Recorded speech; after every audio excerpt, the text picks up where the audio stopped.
খ্ৰীষ্টান ধৰ্মলৈ ধৰ্মান্তৰকৰণটো ৰাজ্যৰ বিভিন্ন স্থানত বহুত হৈছে। চাওক, মই টিভিত নিউজ দেখিছোঁ, মই কমেণ্ট দিব খোজা নাই, কিন্তু প্ৰত্যেকটো সম্প্ৰদায় বা জনগোষ্ঠীয়ে নিজক এই ধৰণৰ শক্তিৰ পৰা বচাই ৰাখিব খুজিছে। কোনোবাই মনেদি খ্ৰীষ্টিয়ান ধৰ্ম লয়, তাত কোনো আপত্তি নাই। কোনোবাই মনেদি হিন্দু ধৰ্ম লয়, তাত কোনো আপত্তি নাই। কোনোবাই মনেদি মুছলমান ধৰ্ম লয়, তাত কোনো আপত্তি নাই।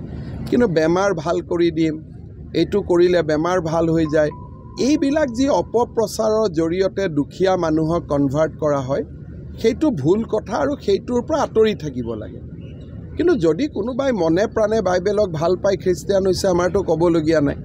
কিন্তু যদি আপুনি গৈ পেলাই পেৰাচিটামল থাকেই পানীটোত, সেইটো পানীকে পেৰাচিটামল মিক্স কৰি পানীটো খুৱাই দি কয় যে মোৰ বেমাৰটো ভাল হৈ গ'ল, সেনেকুৱা কৰিলেতো ভাল নহয় না। কিন্তু মৰাণ জনগোষ্ঠীৰ এটা চাওক, এইটো